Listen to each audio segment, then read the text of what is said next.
Hi, I'm Vince Staples, and you're watching We 96.3 in the Skype Live studio. Give a warm welcome for Vince Staples.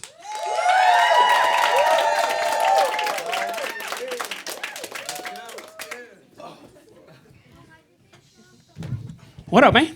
What's up? We gotta act like we I wasn't was just already back talking there. to you in the back. So we've been backstage, basically talking about a little bit of everything. So we just gonna continue our conversation. Is that cool with y'all? Yeah. All right. So, question for you. You are obviously a movie dude, and I say that because the tour is based off of a movie. I don't know if y'all knew that, nor named after. Yeah, a little bit, something like that. So, what's your favorite movie? It depends what you talk about. Just okay. So, if you had to do a top 3 all time any genre,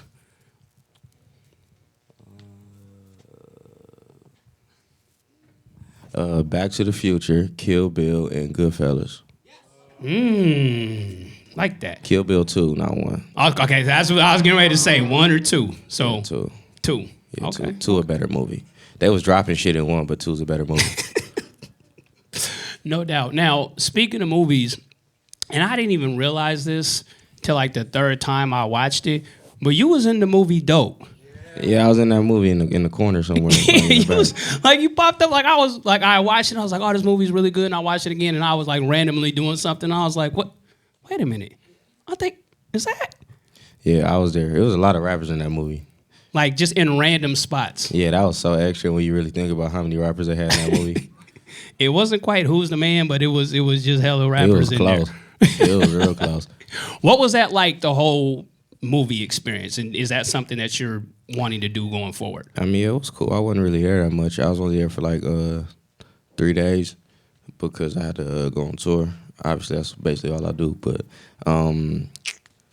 it was interesting because everything was in the same building. Like every set of the like every scene in the movie, how they had the different locations, it was all in like one building for the most part. Oh, okay. They had one scene at Inglewood High, and then another scene was at a house, like the exterior was at a house in Inglewood, but everywhere else was just like in a warehouse in East LA. So the hamburger stand, the party, like everywhere was inside of. Was all in that one spot. Yeah, so it was interesting how they used the camera tricks to kind of make that dynamic look a little bit bigger than it was, but it was cool. It wasn't that hard. I didn't have to do that much. Got you. Now, I don't know about them. I'm asking this question for myself, but I'm sure some of them want to know as well. What was your very first thought when you seen old girl crying over the North North video? I felt bad for her. And she was right. Your kid's not supposed to listen to that kind of shit. She was so hurt. That's kind of the point of the music. Like, you got to think about it. We kind of fucked up to the point that we could hear some shit, because I be saying some crazy shit And it sometimes. just be like, and we whatever. like, oh, I love this song. this makes me happy. Like, you fucking weird. She's not the weird one. You weird to be like. So it's really on us. We the ones messing up. Yeah, we desensitized. We get so hot. That song wasn't supposed to be like. I didn't want to put that song on my album because I thought it was too extra. Really? Ask him. I said they had to make me put that on my album. Corey, why you make them do that, man? But I didn't want it. I There don't you want go. it. I don't want it to be on my album because it was too, of that nature. I don't really like talking about that kind of stuff. Got you. But they didn't make me, but they said it was a good idea, so I put it on my album, and then it it ends up worked. going Obviously, viral. yeah. But it's like she was right. Like It was a little extra. that was the point, though. It's not. It's like this. Like, so say you talk about movies, compare music to movies, right? Mm-hmm. If you see a movie and like you see somebody getting like murdered in a movie or something like of that extreme in a movie, Right. like you watching a horror movie, niggas don't start clapping when that part of the movie come up. You get what I'm saying? But Very true. it's the same thing with music. It's just the fact is that when it's in music and it's people of an urban spectrum, we feel like that's what's supposed to happen to them for the most part. So it's like we think it's normal for things like that to happen, so we just let it pass. But she coming obviously from a place to where she doesn't understand those things to be normality, so it was interesting for her to see that or hear that in the fact, because she never said she had no problem with me. She said she Right. didn't like that. It was Those just the things, content. that was a concept. She said if those things are happening in real life, then somebody needs to make it to where that doesn't happen anymore. Everybody ignored that part. But yeah, I felt bad for her. She in Kentucky somewhere crying. That shit not cool. So they kind of pushed you to put that song on your album. Speaking of who they is, your manager is a little bit of a legend. How did y'all get linked up? Because you seem to be, I mean, you are younger, and he's definitely a veteran. See, I was gonna say veteran, but yeah, he's an old head. So how did did you find him, or did he find you, or how did that happen? I was just around. Then he was just somewhere I was at. So he's like at the store or something, and he just walked up to you? Nah, it wasn't even like that. He was working with somebody else who was around the homie a lot, and I was just around. I didn't really have nothing to do with it at that point in time. And then his name was Michael Zawaro. He kind of brought me into the fold, I guess, because Michael was like, well, if you're going to work with me, Vince is here too, type thing. Okay. And that's how that came about. Like, it really didn't have nothing to do with me at the beginning. Got you. I was just, like, around. So you was just there, and he was like, yo, my man's is here too. Yeah, exactly. That's exactly what happened. Okay, that's what's up. I noticed that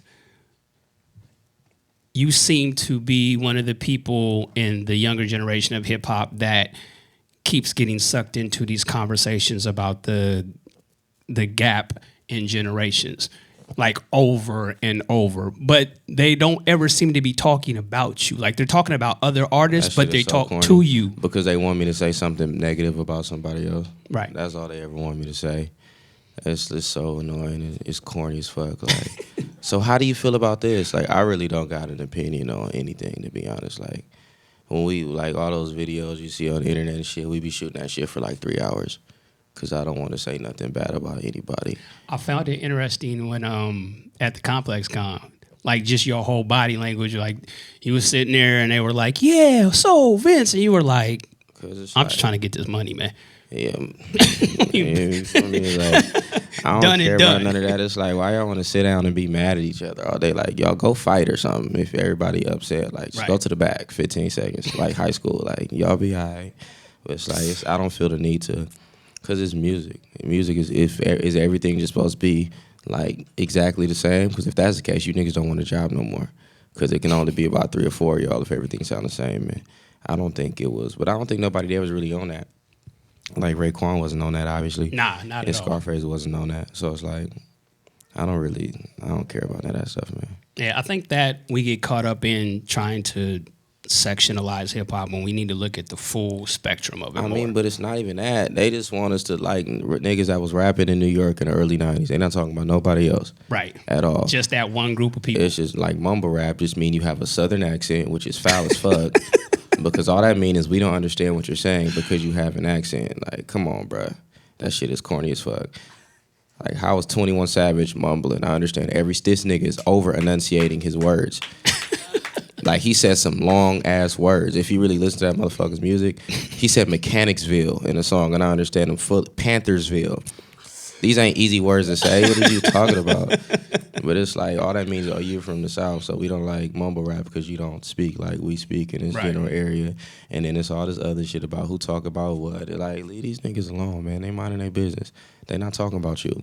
So you shouldn't have to talk about them. That's just how I feel, but I grew up different than some people. You don't just get to talk about niggas for no reason. It just be okay where I live at. So right, that turns into a problem. Yeah, so and you shouldn't want problems with people if you're trying to, make music and be positive and all the stuff we say we supposed to be doing.